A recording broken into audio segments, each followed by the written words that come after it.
Welcome to Realms of Reality News, where today's stories are truthful, uplifting, and grounded. Let's begin.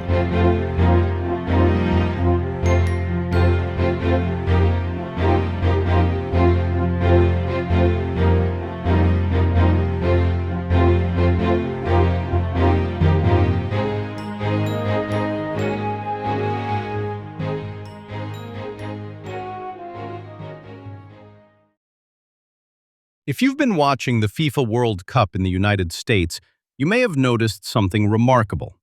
Entire American cities are turning orange. The famous Dutch supporters, known as the Orange Army or Oranje Legioen, have arrived in huge numbers, bringing one of football's most colorful traditions to America. Before the Netherlands' opening match against Japan in Arlington, Texas, thousands of fans dressed head to toe in bright orange marched through the streets, singing, dancing, and waving Dutch flags. At the center of the celebration was the iconic double-decker orange bus, shipped all the way from the Netherlands to lead the fan parades through World Cup host cities. Organizers expected around 5,000 Dutch supporters inside stadiums and thousands more joining the famous pre-match fan walks. Residents in Texas were amazed by the atmosphere, describing the event as part football match, part street festival. The Dutch supporters' warmth and enthusiasm have become one of the unexpected highlights of the tournament. And the Orange Wave isn't stopping there. The Orange Army is scheduled to continue its celebrations in Houston and Kansas City, turning more American streets into a moving sea of orange. For many visitors, the Dutch fans are proving that the World Cup isn't just about football. It's about culture, community, and unforgettable memories.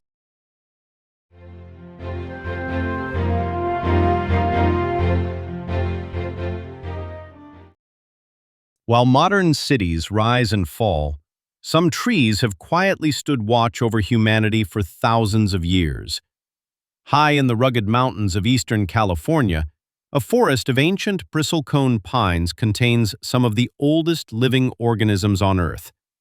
One tree, known as Methuselah, is believed to be more than 4,800 years old. That means this remarkable tree was already growing when the first pyramids were being built in Egypt. The secret to its longevity lies in one of the harshest environments imaginable. Thin mountain air, freezing winters, strong winds, and poor soil slow the tree's growth to a crawl. But those same conditions also protect it from disease and decay. Scientists study these ancient trees to learn about past climates, droughts, and environmental change. Each growth ring acts like a page in a history book stretching back thousands of years. In a world that often moves at lightning speed, these twisted, weather-beaten trees remind us of something extraordinary. Sometimes, the oldest survivors are also the strongest.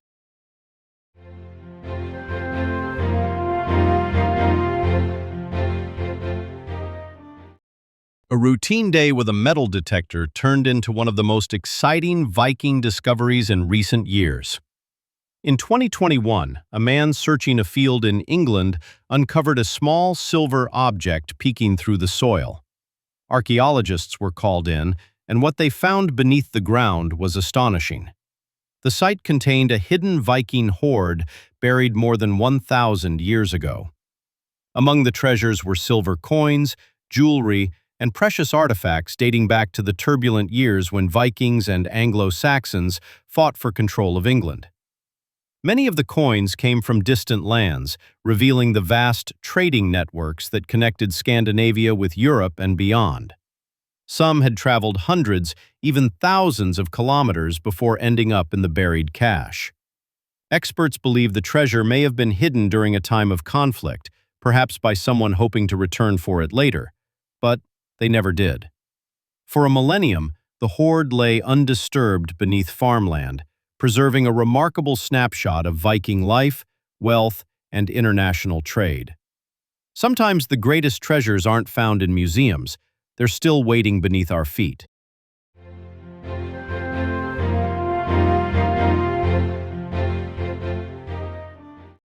This day in history.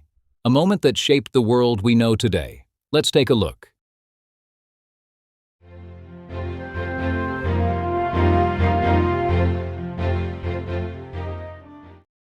On 19 June 1846, a game was played on the grassy fields of Hoboken, New Jersey, that would change sporting history forever.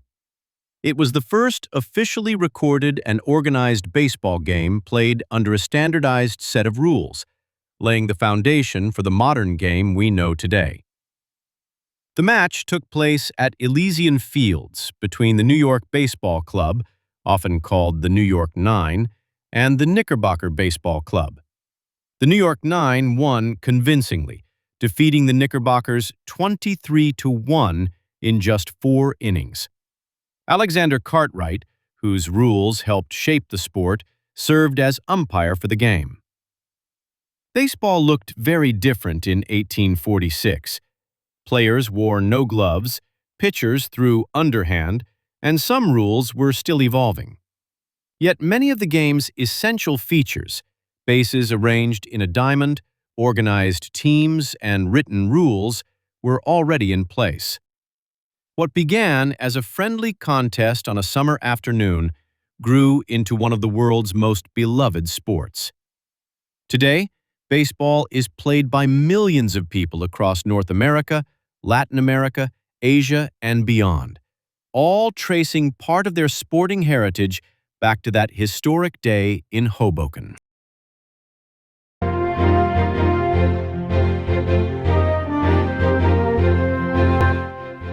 You've been watching RR News. In a world full of noise, choose clarity. We'll be here, shining the light when it matters most. Until next time, stay aware, stay grounded, and keep seeking truth. Good night.